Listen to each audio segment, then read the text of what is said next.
soutenez donc désormais Nicolas Dupont-Aignan, mais il y a de fortes chances pour qu'il ne soit pas au second tour. Est-ce que vous pourriez, dès lundi matin, retrouver celle qui longtemps a été vraiment votre mentor? Vous avez été même le principal collaborateur, le bras droit de Marine Le Pen. Vous pourriez la retrouver lundi matin?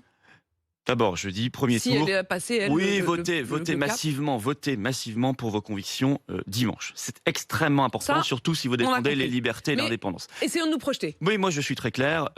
Quel que soit le candidat face à Macron, je soutiendrai ce candidat cette candidate, parce qu'il faut faire barrage à Macron, qui me semble être un danger, véritable danger pour notre pays. Tout sauf Macron, ça veut dire que ce soit, imaginons, on fait des scénarios aussi sur les projections qu'on a aujourd'hui, que ce soit Marine Le Pen ou Jean-Luc Mélenchon. Moi, à titre personnel, oui.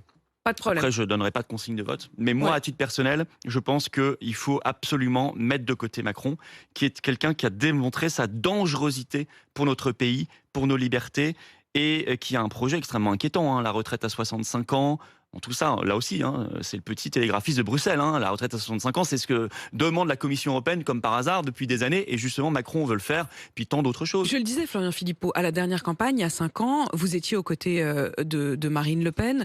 Vous avez vraiment beaucoup connu de l'intérieur le parti. Est-ce que vous faites partie de ceux qui disent aujourd'hui Marine Le Pen peut gagner ?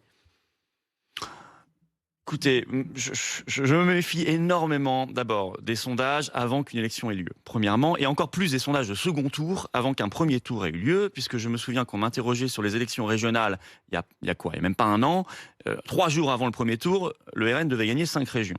Souvenez-vous, les sondages étaient extraordinaires, faramineux, ça n'arrêtait pas de monter, puis ça a été 10 points de moins que l'élection précédente.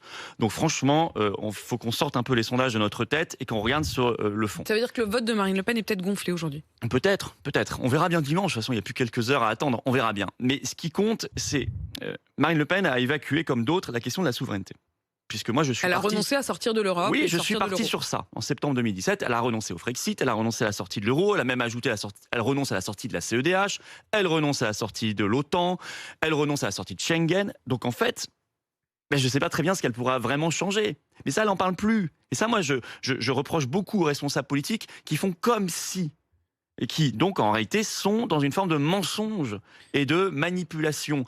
Et ça, si vous voulez, ça promet toujours des lendemains qui déchantent. Parce que Tsipras a fait ça en Grèce, Salvini a fait ça en Italie, Kurz, le chancelier autrichien, a fait ça en Autriche. Ils ont dit on va faire ça, on vous promet ça. Et puis quand ils sont arrivés en réalité au pouvoir, ils ont tapé sur le mur de la souveraineté et donc ils ont dû reconnaître qu'ils avaient menti et ils ont trahi.